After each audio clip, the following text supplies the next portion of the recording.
Sans Sorbonne, pas de quartier latin. Lorsqu'il s'agit d'entretenir le débat, d'attiser le feu de l'esprit critique, de confronter les concepts à la réalité, de susciter des idées nouvelles, le rôle de l'université est à la fois profondément culturel et profondément politique au sens original et originel du mot politique, c'est-à-dire ce qui tourne autour de la police, de la cité, de la ville. L'université est bien sûr un espace ouvert sur le monde, mais le premier pas, lorsque l'on va vers le monde, le premier contact que l'on a avec le monde extérieur, c'est l'environnement immédiat de l'université, c'est-à-dire la ville. L'université fait corps avec la ville, avec la culture urbaine, à la fois comme acteur, comme observateur et comme producteur de savoir. L'université est au noyau même de la culture urbaine et aussi vrai que la Sorbonne est le noyau même du quartier latin.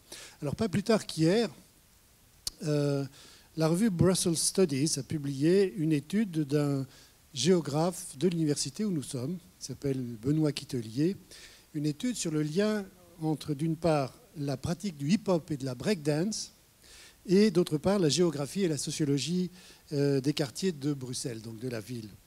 Un trait d'union se dessine ainsi entre l'université et les cultures urbaines, d'autant plus que Benoît Quitelier est lui-même un praticien de la breakdance. Et c'est une manière d'introduire le débat que nous allons avoir maintenant avec comme thème les universités acteurs culturels supplémentaires au sein des villes. Alors j'appelle à venir me rejoindre Éric Corrègne, professeur de géographie sociale et culturelle et co-directeur du master conjoint European Urban Cultures et de la vraie Université de Bruxelles. Merci Éric. Didier Grandjean, professeur en neuropsychologie de l'émotion et neurosciences affectives à l'Université de Genève et directeur du festival Musique et Sciences. Jean Soeiro de Carvalho, professeur en ethnomusicologie à l'Université Nouvelle de Lisbonne et qui est aussi doctorant au département de musique de l'Université de Columbia. Vous voyez que quand je parlais de musique tout à l'heure, on était vraiment dans le cœur du sujet. Et puis Laurent Van Eynde, qui est vice-recteur à la recherche à l'Université Saint-Louis à Bruxelles et fondateur et directeur du centre Prospero Langage, Images et Connaissances. Voilà, alors ça tombe bien qu'on ait justement deux personnes qui s'occupent de musique parmi nous, puisqu'on va aussi parler un petit peu peut-être de ce lien entre musique populaire, culture urbaine, culture de rue et université. Mais on peut peut-être commencer avec Éric Corrègne pour nous guider dans cette découverte de l'inclusion de l'université dans la ville et dans la manière dont l'université peut jouer son rôle dans l'élaboration d'une nouvelle culture urbaine, puisque c'est une des préoccupations principales d'Éric Corrègne. On sait que vous êtes très attaché à une action à la fois scientifique, politique et culturelle, prioritairement au niveau de la ville, et spécialement de Bruxelles. Alors comment faire progresser dans le public cette idée d'une ville comme foyer de renouveau intellectuel, politique et culturel? Vaste question, et je vais essayer de répondre en quelques thèses, très brièvement. Je pense que quand on doit traiter cette question en tant qu'académique, premièrement, il nous faut une théorie de la culture qui va au-delà de l'art. Je pense que nous sommes encore dans l'académie tributaire d'une mauvaise organisation de l'étude de cet objet. D'un côté, dans une faculté de lettres où on étudie les objets culturels, et de l'autre côté, dans des facultés de sciences sociales où on étudie les pratiques sociales, le mode de vie. Et en réalité, il n'y a que depuis 30 ans, en fait, et ce n'est pas encore dominant, qu'on essaye de relier les deux, c'est-à-dire mode de vie et système de représentation. Deuxième élément, je suis de ceux qui pensent que l'humanité est en train de passer un changement de civilisation très profond, aussi important que la révolution néolithique et la révolution industrielle. Je pense que la mondialisation, on en a parlé, au niveau des distances, au niveau des temps qui changent, au niveau des nouvelles technologies, nous ont mis dans une nouvelle situation.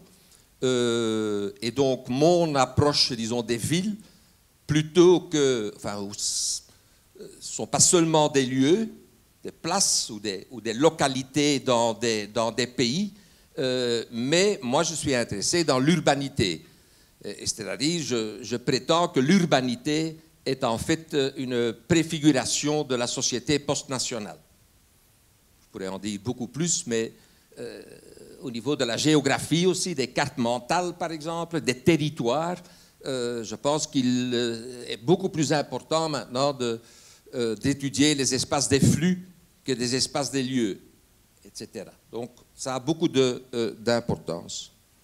Troisième élément, si on regarde notre ville, Bruxelles, c'est une dynamique urbaine très, très paradoxale. D'un côté, c'est une ville qui, en 30-40 ans, a changé profondément de ville industrielle à ville post-industrielle, de ville, disons, de capitale nationale en capitale, disons, européenne multiculturelle, où déjà la majorité de la population actuellement n'a plus de référence belgo-belge, où 61% des ménages sont multilingues. Je pourrais augmenter tous les données.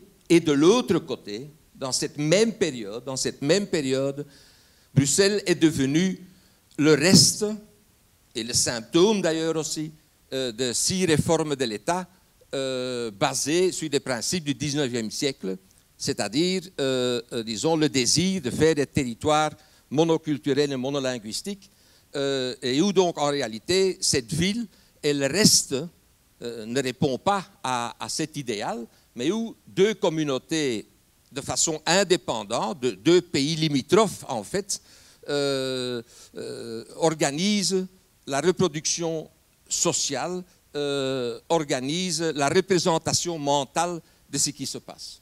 Et donc ces 2 sont totalement inadaptés l'un à l'autre. C'est-à-dire tout ce qui est institué comme modèle de représentation ne sait pas penser ce qui se passe réellement, et ce qui se passe réellement ne trouve pas les images, l'imaginaire, le mental nécessaire pour pouvoir avoir une distance réflexive.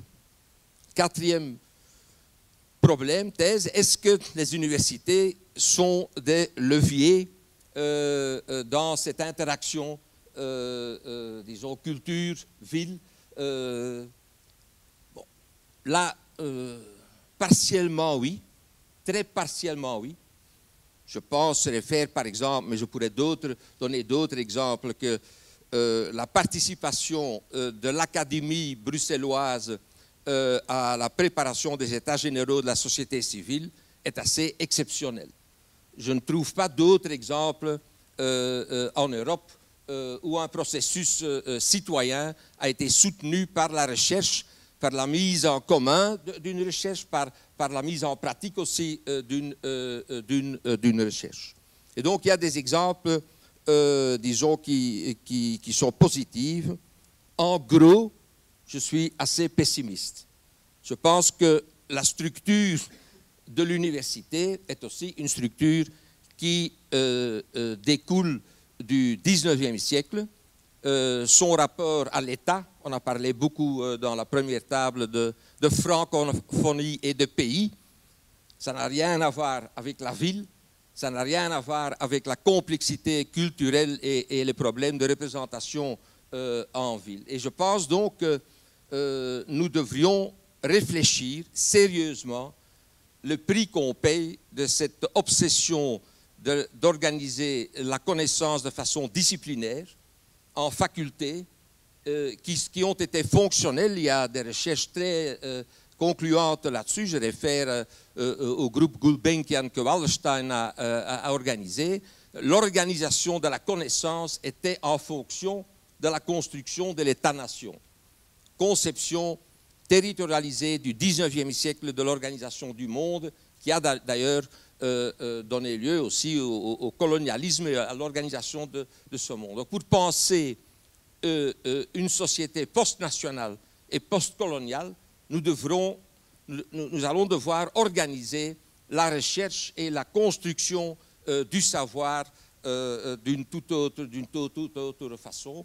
Et par exemple, commencer à penser notre insertion dans la société de connaissance, pas seulement en termes de société, disons, de valorisation économique de la connaissance, qui est actuellement la dominante dans la politique de recherche et l'organisation. Et donc, je crois que, pour conclure, que nous devons vraiment réfléchir à une révolution culturelle dans l'université, dans l'organisation de l'université, dans le rapport entre la recherche, la production de la connaissance et l'enseignement. Et nous pourrions, par exemple, commencer à, pour conclure avec ton introduction, à penser la construction à Bruxelles d'un vrai quartier universitaire, qui n'existe pas, un quartier universitaire. L'évolution, disons, des universités a été pensée sur des campus, des îlots isolés de la ville. Beaucoup d'étudiants, c'est encore plus vrai d'ailleurs dans mon campus à la VUB qu'à l'ULB, mais beaucoup d'étudiants ou beaucoup de nos enseignants ne vivent pas avec les tissus urbains. Et donc, nous pourrions, par exemple, commencer à ouvrir les campus au tissu immédiat et en faire le laboratoire de cette, disons, de cette société, civilisation de connaissances, et donc de penser, par exemple, les recherches en termes aussi, disons, de problématiques qui émergent de la complexité urbaine. Et ça pourrait, par exemple, influencer la réorganisation de, je vous donne deux exemples, la façon dont on décide une bonne ou une mauvaise publication qui est totalement incestueuse, c'est-à-dire il n'y a pas d'expertise en dehors du champ qui est mobilisé pour contrôler si quelque chose peut être publié. Donc, mettons par exemple dans les reviews un expert en dehors du champ. Ou deuxième chose, si nous décidons par exemple d'allocation d'argent pour la recherche, ne faisons pas seulement juger des anonymes d'ailleurs, mais mettons cela aussi devant, disons, une influence citoyenne informée, ce n'est pas du populisme que je présente, mais informée, où en fait la problématique devrait être négociée aussi avec cet environnement beaucoup plus complexe. Donc en résumé, je ne pense pas que la production de connaissances et les façons de décomplexifier, disons, la problématique organisée au XIXe siècle avec une approche positiviste de la science est capable de vraiment être à la hauteur ou de répondre à la complexité de la nouvelle, disons, civilisation que la ville et la grande ville et la ville multiculturelle nous proposent.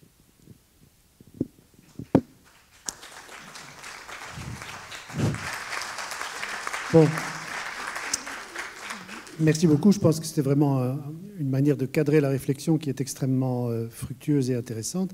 Je vais me tourner vers Didier Grandjean, qui est donc professeur en neuropsychologie de l'émotion et neurosciences à l'Université de Genève, mais qui est aussi directeur du Festival Musique et Sciences. Donc, vous êtes à la fois attentif à tout ce qui peut tourner autour de l'approche scientifique des émotions, mais en même temps, vous êtes un acteur de la scène culturelle, puisque vous avez lancé un festival. Alors, comment est-ce qu'on met en rapport ces cultures urbaines, cette nouvelle créativité de la rue, avec à la fois la recherche et l'organisation culturelle?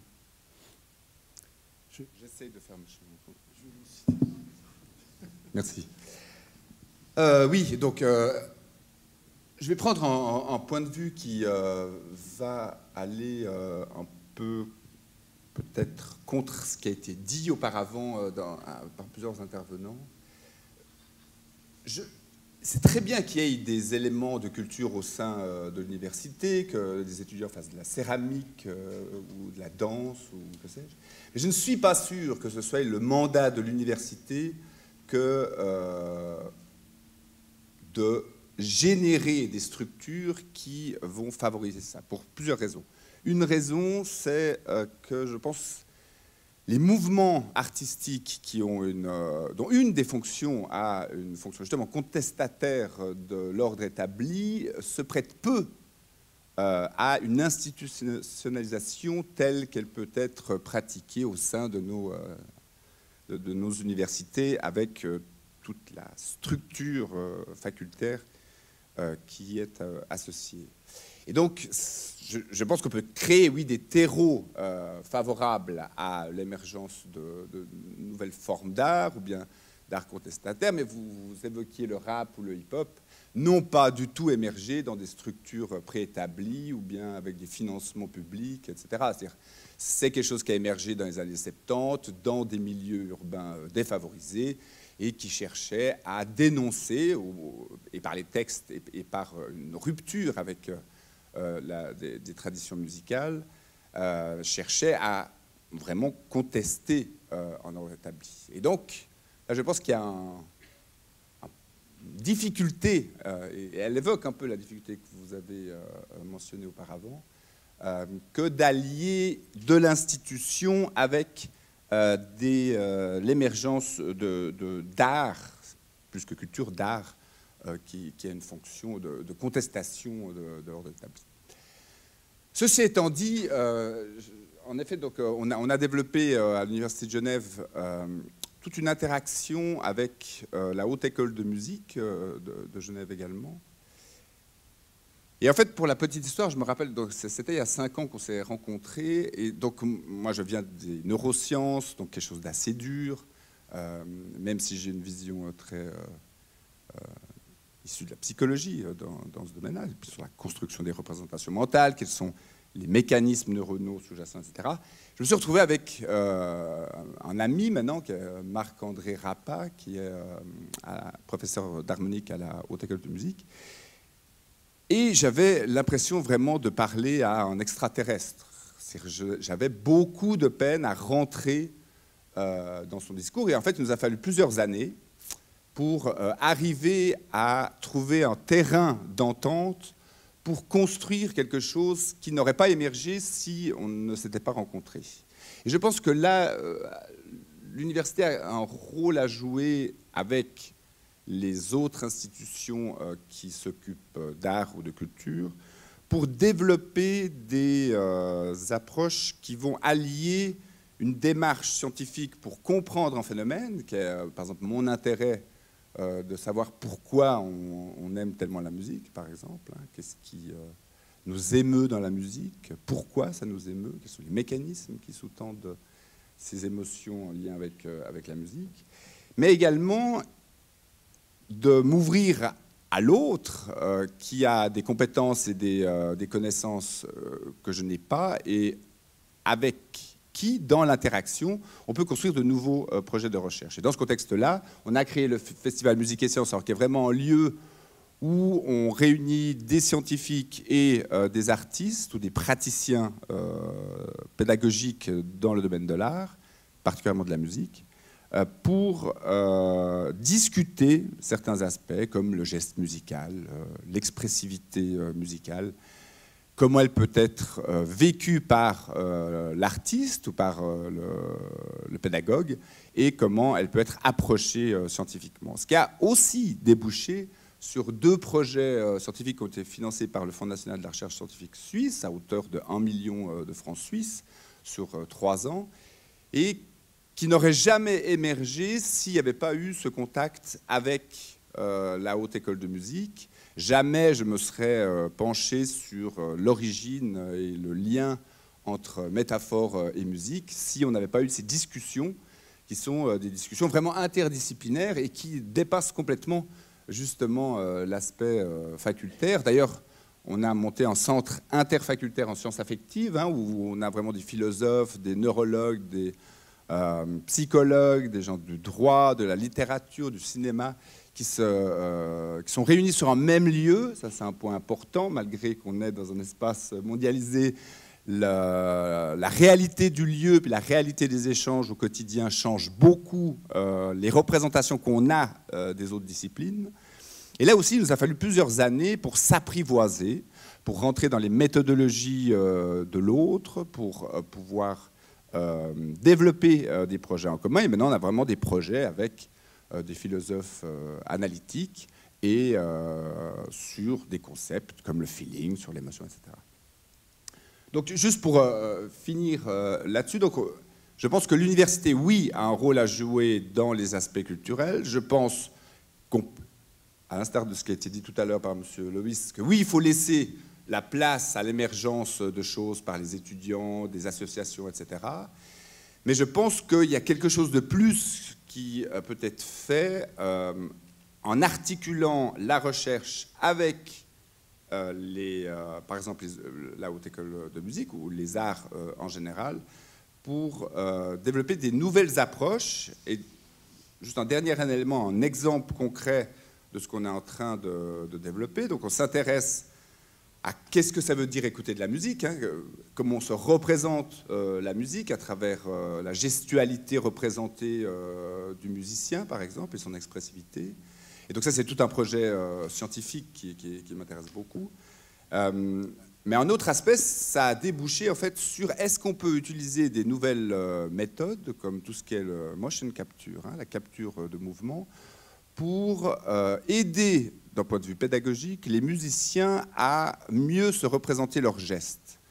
Et donc, on a ainsi des développements et dans la recherche fondamentale ou appliquée dans mon domaine, et des développements sur des applications potentielles en pédagogie avec des développements technologiques qui associent justement les nouvelles techniques avec la tradition pédagogique musicale. Donc voilà ce que je voulais dire. Je pense qu'il y a quelque chose à jouer là en termes d'articulation entre recherche et thématique et application potentielle dans d'autres domaines.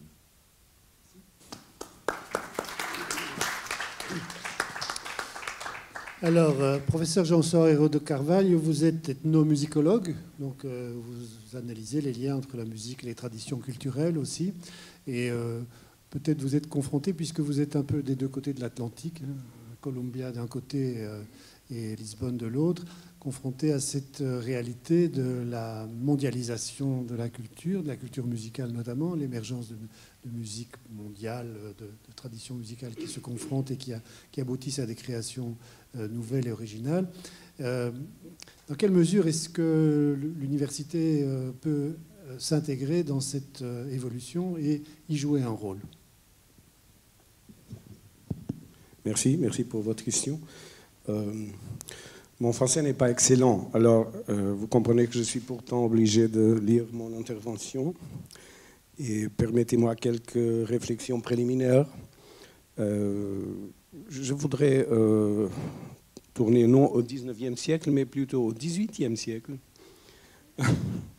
en vous parlant de Humboldt, le fondateur de l'université de Berlin. Pour réformer le système de l'éducation, ces propositions n'ont pas été publiées que longtemps après sa mort, avec son fragment d'un traité sur la théorie de l'éducation humaine. Ici, Humboldt affirme que la tâche ultime de notre existence est de donner le contenu le plus complet possible de la notion de l'humanité dans notre propre personne, grâce à l'impact des actions dans nos propres vies. Cette tâche ne peut être mise en œuvre qu'à travers les liens établis entre nous-mêmes comme individus et le monde autour de nous. Si l'on me permet, je propose cette acception d'Humboldt comme définition de culture, parmi tant d'autres, dans les circonstances de mon propre interprétation de la culture de l'université dans la vie urbaine. Le concept de Humboldt de l'éducation ne se prête pas uniquement à l'interprétation individualiste. Il est vrai qu'il a toujours reconnu l'importance de l'organisation de la vie individuelle et le développement d'une richesse de forme individuelle. Mais il a souligné le fait que l'auto-éducation ne peut être poursuivie que dans le contexte plus large du développement du monde. En d'autres termes, l'individu a non seulement le droit, mais aussi l'obligation de jouer son rôle dans le façonnement du monde autour de lui. Et l'université, elle a aussi un rôle primordial à jouer dans le façonnement du monde. L'université moderne porte en soi la liberté et la culture dans l'université doit être libérée de conceptions institutionnelles.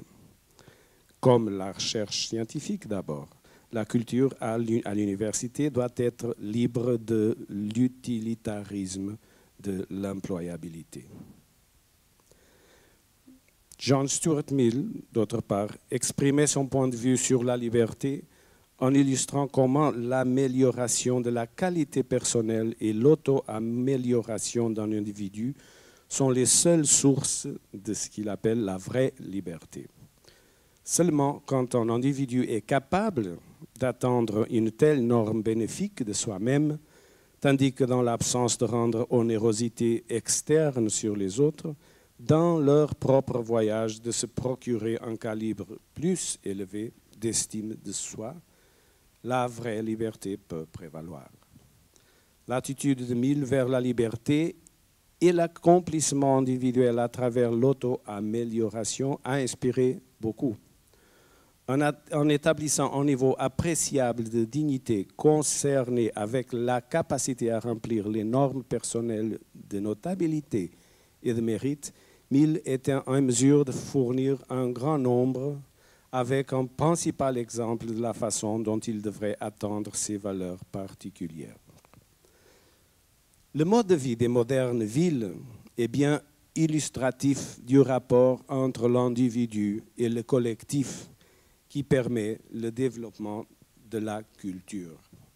La musique, et finalement voici la musique, incarne l'un des modes les plus efficaces de rendre vie à ce rapport. Elle ne respecte pas les murs, les heures, les langues et les langages, même les couches sociales. Dans la ville, elle est partout, à tout le temps, sous toutes les formes. J'essaie donc de comprendre d'une manière ou d'une autre le rôle de la musique traditionnelle, ou folklorique ou des musiques populaires dans les processus de changement vers des modes de vie modernes à la ville. Je suis tordu par l'interaction des musiques traditionnelles et des musiques ou cultures musicales occidentales, y compris le style musical et sonore, mais aussi le cadre culturel indissociable, le contexte et le comportement. Cette interaction fournit une approche différente et unique. Elle comprend des études de différentes couches sociales et des complexes de musique classique, folk ou de la musique populaire. La recherche dans la musique occidentale a accordé beaucoup d'attention au rôle des villes. Pour être sûr, la majorité de la littérature musicologique est orientée vers la vie des artistes individuels, le développement des genres et des formes, l'explication des paramètres spécifiques de la musique. Mais un brin important dans cette tradition académique traite les villes comme unité avec continuité de la tradition. Par exemple, il est facile de trouver de nombreuses études monographiques sur l'histoire de la musique dans les centres urbains spécifiques, en particulier l'Allemagne et l'Europe centrale. Et il y a beaucoup d'entrées sous les noms de villes dans des ouvrages de référence importants comme Die Musik in Geschichte und Gegenwart ou le New Grove Dictionary of Music and Musicians, établissant l'importance de ces institutions urbaines comme des écoles, des cathédrales, des palais, les salles de concert, les sociétés de musiciens, les processions, les festivals et les universités dans les traditions qui caractérisent le développement d'une ville. Bien qu'aucun seul corps de la théorie n'a établi le type de développement connu par la musique dans un environnement urbain à travers l'histoire, il y a une ample reconnaissance que les villes ont joué un rôle important dans l'histoire de la musique occidentale. Les ethnomusicologues, les chercheurs qui ont été les plus impliqués dans l'étude des musiques non occidentales ont évité l'étude des villes en tant que telles. ils en sont venus à accepter le fait évident que beaucoup de ce qu'ils étudient se produit en raison des caractéristiques particulières de la culture urbaine. Ils ont reconnu que certains des événements les plus intéressants et importants dans l'histoire récente de la musique du monde résultent de la croissance rapide, de la modernisation et de l'occidentalisation des villes. On pourrait d'abord dire la même chose à propos de la musique dans les villes d'Europe à partir du XVIIe siècle. Jusqu'à récemment, la recherche sur le terrain a été concentrée dans les villages. Et lorsque des études de musique ont eu lieu dans une ville, ils ont rarement donné beaucoup de considérations spécifiques à l'environnement urbain en tant que tel, mais se sont concentrés plutôt sur enclaves qui ont conservé les traditions rurales authentiques ou anciennes musiques classiques du cours, par exemple. La nature particulière des villes a été largement reconnue et expliquée dans des œuvres allant des études historiques essentiellement humanistes à des publications spécialisées sur le monde contemporain dans son contexte anthropologique. Qu'est-ce qui définit la culture musicale urbaine hors de celle des villages et de la vie nomade? Les sociologues, de Durkheim à Louis Wirth, se sont occupés de la définition. C'est la richesse, c'est le pouvoir, c'est l'éducation, c'est la spécialisation dans les professions, c'est l'interaction des différents et divers groupes de population, riches ou pauvres, c'est la majorité et les minorités, les migrations récentes et les citadins de longue date, c'est la facilité de communication rapide, c'est les mass médias, c'est les réseaux sociaux, c'est l'alphabétisation, c'est la densité et les énormes divergences dans les normes et les styles de vie. Traduit à la culture musicale, c'est dans de nombreux cas le patronage des municipalités et des organismes gouvernementaux. C'est aussi la spécialisation du musicien professionnel. C'est la notation musicale occidentale, l'enregistrement, la radio, la télévision, le MP3, le iTunes et le Facebook. Peut-être plus que tout, c'est la réunion de différents styles et genres musicaux à partir de sources nombreuses et divergentes. Mais quelles sont les caractéristiques musicales qui accompagnent celles de la démographie et de la culture? Et quels sont les problèmes à entraîner? La culture musicale d'une ville moderne se compose de beaucoup de musiques différentes et facilement séparables. Bien que chaque personne puisse s'associer principalement avec une de ces dernières, il a accès à un grand nombre de choix. La façon dont la plupart des styles sont issus à partir d'autres ou ont tendance à influencer les uns les autres, principalement via le mélange des styles dans les genres de la musique populaire, indique la modification profonde que les changements dans les groupes de population particuliers et leur musique provoquent sur la totalité de la société. Ainsi, la présence et l'interaction des différents groupes de population et de leur musique dans un seul système de causes et de réactions enchevêtrées sont des caractéristiques particulières de la culture musicale de la ville. Mais les forces qui opposent mélange et interaction peuvent également être identifiées. Bien que le contact de nombreuses musiques provoque leur corrélation, il y a aussi la tendance des cultures et des musiques dont l'identité est menacée de se retirer, inhibant ainsi le changement. La musique d'un groupe de population donné peut être considérée comme un système. Certains groupes ont gagné les musiques d'autres groupes autour d'eux, à la fois rurales et urbaines. Mais ils peuvent aussi conserver leur musique, étiquetée comme traditionnelle, et même essayer de la garder, de se mélanger avec les autres musiques, la tenant intacte dans des formes considérées stabilisées.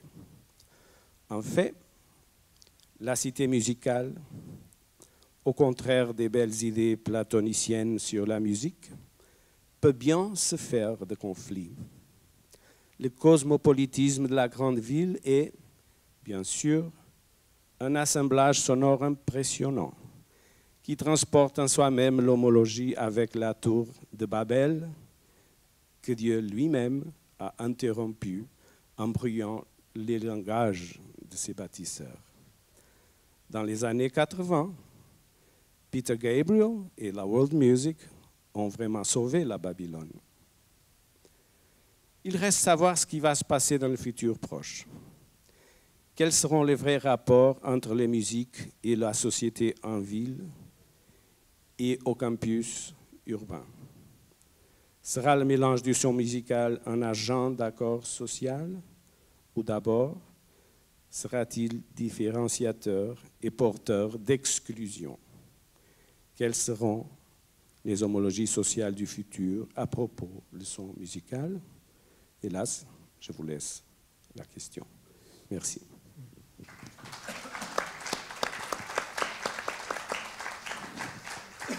Alors, nous avons la chance d'avoir autour de nous des universitaires qui sont directement impliqués dans des projets concrets ancrés au cœur de la cité. Laurent Van Eyne est vice-recteur à la recherche à l'Université Saint-Louis à Bruxelles, une université qui est vraiment en plein centre de la ville, on peut le dire. Et il est aussi fondateur et directeur du centre Prospero Langage, Images et Connaissances.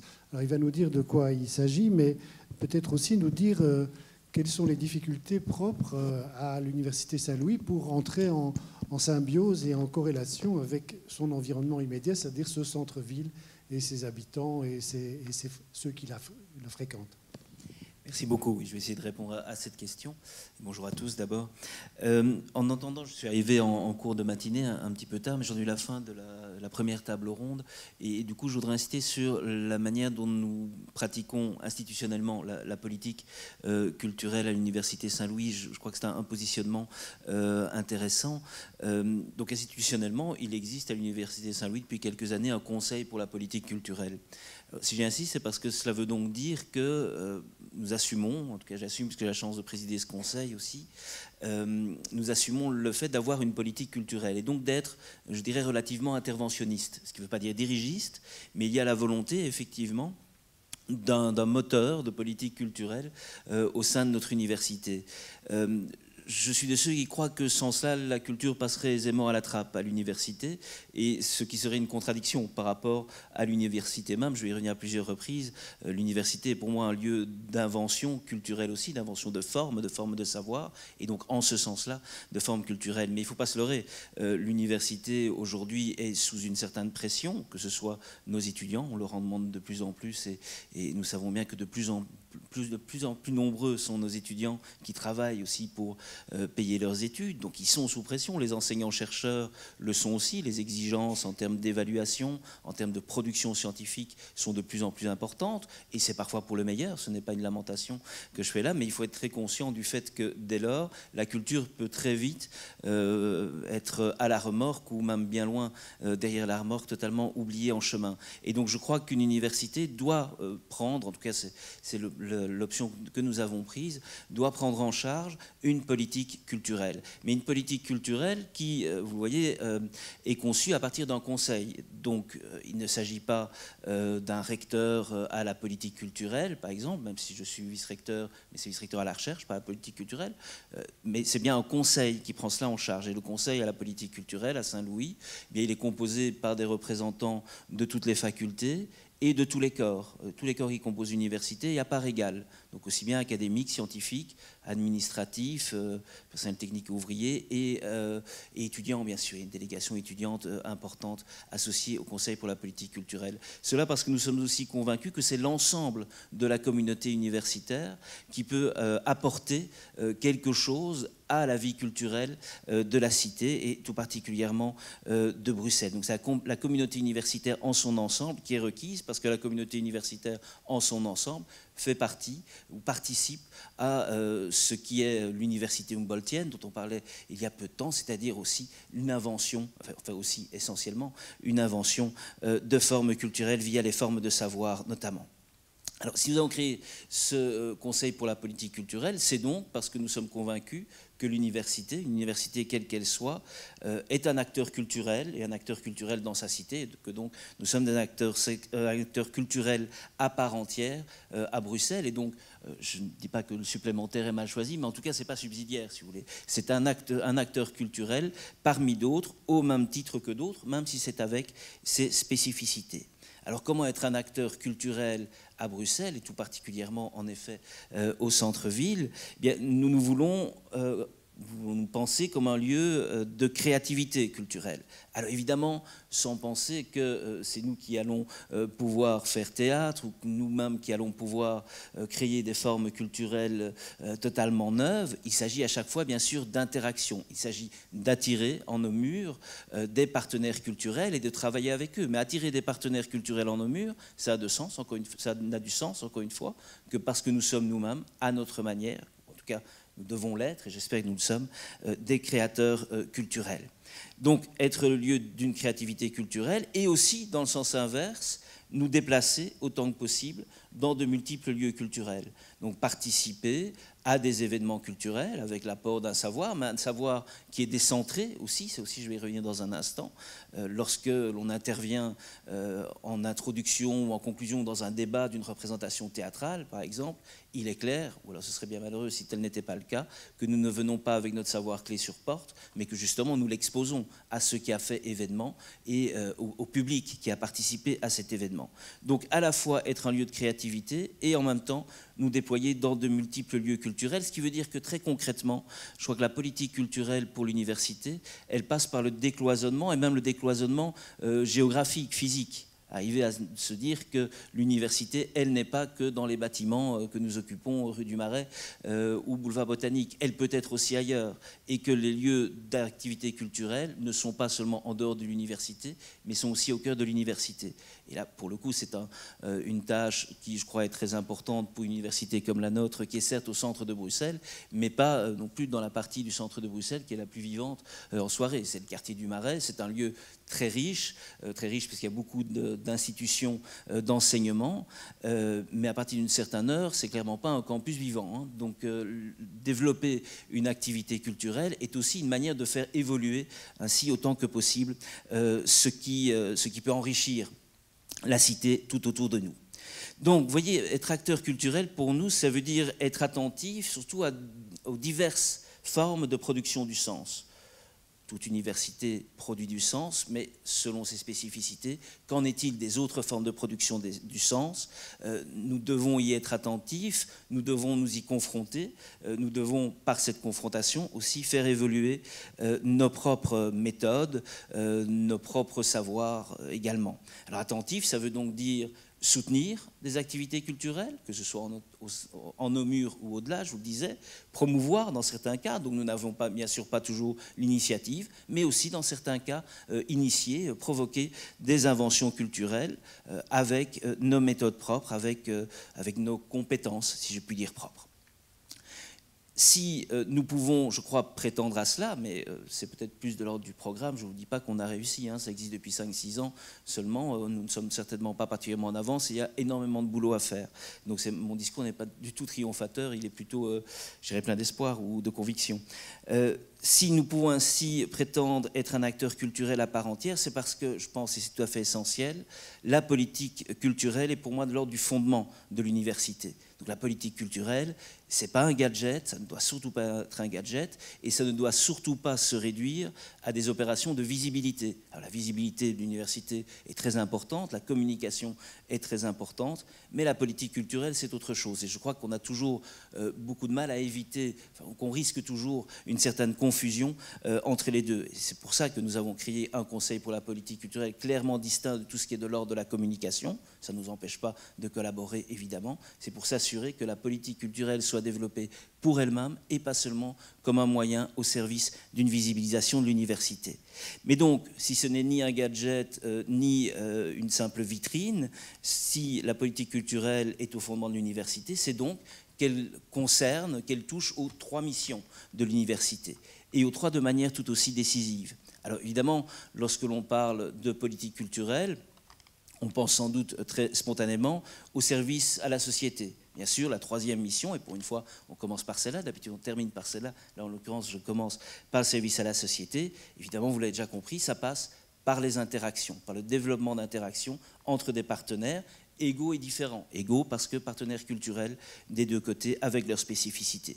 Et donc nous avons de multiples interactions, certainement comme l'ULB aussi bien sûr, avec divers partenaires, que ce soit la Maison de la Bellone, le Théâtre de la Balsamine, Passaporta, l'association Aleppo, etc. Contredanse, Point Culture évidemment qui est tout près de nous au centre-ville. Donc le service à la société, la politique culturelle est un service à la société par le décloisonnement, par les interactions. Mais c'est aussi la mission d'enseignement, je crois, qui très profondément est concernée par la politique culturelle. Former nos étudiants dans le cadre d'exigences universitaires, avec une visée proprement universitaire, c'est les former aussi à la polymorphie des voies de création et de constitution du sens. C'est apprendre à nos étudiants qu'il y a des formes d'apprentissage du sens, des formes de conformation, c'est un peu redondant, excusez-moi, de conformation du sens qu'ils peuvent apprendre à l'université, mais l'apprendre à l'université, c'est l'apprendre en sortant déjà aussi bien. Sans quoi, je crains fort que nous n'assumions pas simplement notre rôle proprement universitaire à l'égard des étudiants. Donc, initiation à la polymorphie de la création de sens. Très concrètement, ça veut dire quoi? Mais très concrètement, ça veut dire que dans le cadre des enseignements aussi, nous pouvons, dans certains cas, et nous essayons de le faire régulièrement, provoquer le partenariat avec des acteurs culturels. Je vous donne simplement un exemple. Bon, il se fait que je suis philosophe, donc je connais particulièrement les programmes de philosophie et comment ils sont mis en œuvre. Eh bien, l'année passée, dans le cadre d'un séminaire de lecture de textes philosophiques, ce qui a l'air peut avoir l'air un petit peu rébarbatif, eh bien, lors de la dernière séance du semestre, les étudiants ont pratiqué la lecture de textes philosophiques hors université, c'est-à-dire, en l'occurrence, c'était au sein de l'association Aleppo, donc qui travaille sur citoyenneté politique, si vous voulez, citoyenneté politique et art, pour faire vite, donc avec un public non universitaire. Le séminaire, c'est pas moi qui le donnais, hein, le séminaire portait sur la République de Platon, tout simplement, et au terme d'un semestre de cours, les étudiants ont été présentés et échangés sur des lectures de certains passages, lisant les passages et donnant des éléments d'interprétation, mais donc s'exposant par là même au public extérieur, bien sûr, intéressé par ce genre d'enjeux. Donc vous voyez, l'enseignement lui-même peut, et me semble-t-il, doit être décentré en direction notamment des partenaires culturels. Puis alors, il va de soi que, on en a parlé, M. Grandjean en a parlé il y a quelques instants, la recherche, évidemment, joue un rôle essentiel du point de vue de la politique culturelle. Et M. Jespers avait l'amabilité de rappeler que j'étais directeur et créateur du Centre Prospero. Alors, le Centre Prospero, c'est quoi? C'est un centre de recherche qui, à certains égards, peut apparaître assez classique. Il y a toute une partie de recherche fondamentale, néanmoins déjà interdisciplinaire. Donc c'est un centre de recherche qui pratique déjà le décentrement des disciplines les unes par rapport aux autres. Mais ça, c'est une partie, ce que font beaucoup de centres de recherche, fort heureusement, c'est une partie de notre recherche. Il y a une autre partie que nous appelons le CAP, c'est-à-dire Centre Art et Performance, qui appartient au Centre Prospero, mais qui lui est tout entier dévolu aux interactions entre praticiens et théoriciens. Pour l'instant, on travaille surtout dans le domaine de la danse et du théâtre, mais ça peut varier d'année en année. Et là, il s'agit de nous confronter, nous théoriciens, à des praticiens de la danse, à des praticiens du théâtre. Et là aussi, je rejoins ce que disait M. Grandjean il y a un instant. C'est pas facile. Donc je crois que la politique culturelle, c'est réellement un défi en ce sens, parce qu'il ne faut pas croire que, parce que vous mettez face à face un théoricien, même ouvert, même désireux d'échanger, et un praticien qui est dans totalement le même état d'esprit, c'est pas pour ça que ça va se passer très facilement. Ça va pas se passer très facilement parce que nous avons effectivement des habitudes différentes, nous avons des méthodes de travail, nous avons des attentes, des paradigmes aussi qui sont extrêmement différents. Et donc, la politique culturelle, en ce sens, au niveau de la recherche, c'est un travail, mais c'est un travail indispensable. Comment peut-on mieux s'assurer de conserver son inventivité ou de ranimer à tout instant son inventivité de chercheur qu'en se confrontant à de toute autre pratique, pour le coup, mais des pratiques que nous reconnaissons comme étant aussi, ça me semble essentiel, comme étant des modes de connaissance. Je crois que très souvent, pour ces échanges entre praticiens et théoriciens, le premier pas, c'est de reconnaître des deux côtés qu'il y a une forme de connaissance. Alors qui est du côté universitaire, en général plutôt connaissance de type conceptuel, une connaissance de type plus singulière peut-être de l'autre côté, et tout en disant ça, je suis hyper caricatural, mais c'est parce que je ne veux pas non plus brouiller les différences, si vous voulez, ou effacer les différences. Donc je crois que l'essentiel, c'est de reconnaître qu'il y a connaissance, et dès que vous êtes dans la connaissance, vous savez très bien que le décentrement de votre mode de connaissance par un autre mode de connaissance ne peut qu'enrichir et réveiller la dynamique de la recherche. Et c'est en ce sens, en fin de compte, qu'on est universitaire, parce que aussi on pratique une politique culturelle. Voilà, je vous remercie. Merci.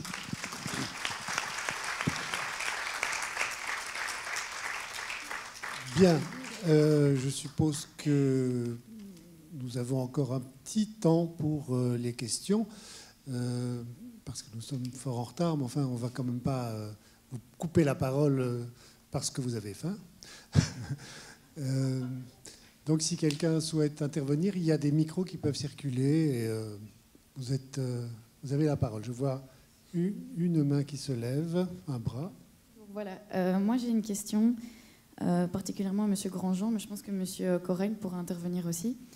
Vous avez commencé votre réponse par dire que l'université en fait n'avait pas forcément sa place en tant qu'acteur culturel si on considère que la culture est un vecteur de revendication politique, par exemple, ou donc d'insurrection et de réforme.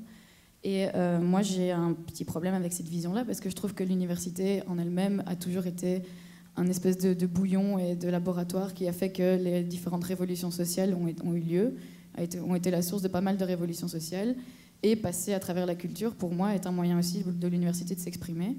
Je ne comprends pas pourquoi est-ce que le fait d'être une institution qui a une structure qui en effet parfois peut être rigide, empêche un investissement même politique de cette institution à travers la culture. Donc, par rapport à cette question-là, pourquoi est-ce que l'université ne pourrait pas être acteur de politique à travers sa culture? Donc, que la culture a un aspect politique qu'il faut absolument considérer et que l'université pourrait être vecteur de cette revendication politique. Il fallait des universités sans politique culturelle. Hein. Si vous avez compris ça, je me suis mal exprimé. C'est plutôt que les courants qui ont été des courants très importants dans l'histoire ne sont pas venus d'institutions. C'est à mon avis, mais c'est mon avis personnel, on n'est pas obligé d'être d'accord ici et maintenant, c'est des conditions d'émergence bien particulières qui font qu'il y a une contestation forte et qui est souvent un shift de paradigme qui s'avère. Et je ne pense pas, mais encore une fois, si vous me démontrez l'inverse, je serais très content si vous avez un exemple concret de shift de paradigme généré par une institution. Je serais très content de l'entendre. Vous entendez institution au sens général, pas spécifiquement à l'université. Oui. Les institutions comme au sens général. Correct ? Oui. Je pense que la raison est que les universités, ces dernières 30 années, disons, ont été surdéterminées par un courant productiviste et utilitariste, et que les activités ont été de plus en plus déterminées par des interactions avec l'extérieur, qui conditionnent, disons, le travail, quel type de recherche, etc. Je pense qu'il y a lieu de quand même redéfinir un mission statement, la mission, et de se battre pour une indépendance, pour le champ libre, pour la non-détermination extérieure. Mais pour ce faire, naturellement, il faut que cette mission soit, comment dire, crédible d'une certaine façon et donne de l'espoir qu'il y a quelque chose qui en sorte. C'est-à-dire que ce tournant productiviste était par rapport à une université qui était un peu endormie aussi et où il y avait cette tendance à dire laissez-nous tranquilles, on est en train de réfléchir. Mais donc en fait, et donc je pense vraiment qu'une révolution culturelle intérieure est très importante. Et l'élément de cela, ça a été mentionné dans toutes les interventions, c'est le décentrement. C'est-à-dire, c'est de se frotter à un questionnement qui est toujours entre deux, qui est toujours avec l'autre, et qui dissocie des présuppositions qui sont rentrées dans les habitudes. Par exemple, la présupposition que la langue a quelque chose à voir avec la culture, que la culture a quelque chose à voir avec le mode de vie, que le mode de vie et que la société a quelque chose à voir avec la communauté, par exemple, la mise en commun. Toutes ces choses-là doivent être questionnées actuellement dans une transition mondiale qui est très, très, très profonde. Et je pense que si nous ne devons pas, déjà, préjuger de la réponse, mais nous devons, je pense, redevenir des laboratoires qui traitent vraiment de front de ces questions. Et pour ce faire, à Bruxelles, par exemple, c'est d'avoir la règle, ne faites jamais quelque chose seul. Hein? C'est-à-dire l'interlinguistique, l'interculturel, pas le multiculture, mais tout ce qui est entre deux devrait être mis au centre. Donc un décentrement, je trouve, comme mission centrale, et c'est d'ailleurs intellectuellement beaucoup plus stimulant que de répéter ce qui a été dit depuis 3 siècles. Merci beaucoup. 4 siècles peut-être. Voilà. Une autre question ou une autre intervention? Oui, monsieur, on va vous apporter le micro. Oui, bonjour, Roland Debotte de l'Observatoire des politiques culturelles. Je trouve que la notion d'acteur culturel est employée d'une manière qui n'est pas aidante dans la question qui est posée là sur l'écran. Donc, que les universités soient des acteurs culturels me paraît quand même... Est-ce qu'on doit encore faire la démonstration de ça? Ça me paraît vraiment problématique. Et on peut y consacrer alors un colloque, c'est-à-dire pourquoi est-ce qu'on doit faire encore la démonstration qu'une université est un acteur culturel? Enfin, là, il y a quelque chose qui fait problème au niveau de l'institution académique, hein, pour moi. En plus, enfin, Eric a fort bien corrigé d'emblée en disant qu'il faut revoir nos conceptions selon une théorie de la culture qui est beaucoup plus élargie qu'une théorie fermée. 2, est-ce qu'elle est un acteur de la politique culturelle? Ça, c'est déjà tout à fait autre comme question.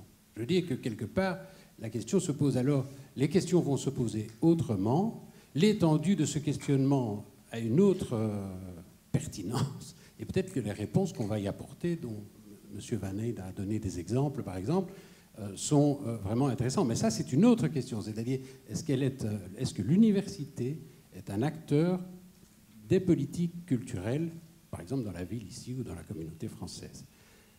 Alors, la troisième question qui est encore différente, c'est est-ce que les opérateurs qui relèvent de la politique culturelle, potentiellement, ont une place dans l'université, hein? Enfin, les artistes confrontés avec la pensée théorique, quoi. Ça, c'est aussi intéressant. Est-ce qu'ils peuvent faire avancer l'université sur ses propres bases? Ça, c'est aussi intéressant. Donc, je trouve que la question telle qu'elle est là, et déjà dans le premier panel de ce matin, la question de l'acteur culturel, ou alors il y a quelque chose qu'on veut nous dire qui n'est pas clair et qu'il faut qu'on rediscute, quoi. Mais sinon, elle fait écran. Elle fait écran, enfin je m'excuse d'intervenir comme ça, mais je trouve ça, elle fait écran alors qu'il y a des questions vraiment intéressantes dont le panel ici vient de toucher, et qu'on pourrait problématiser et qui mériteraient vraiment des travaux supplémentaires, je veux dire, intéressants. Acteurs de la politique culturelle, comment la politique culturelle intervient dans le champ de l'université, de la production des savoirs, de la création des savoirs, Voilà.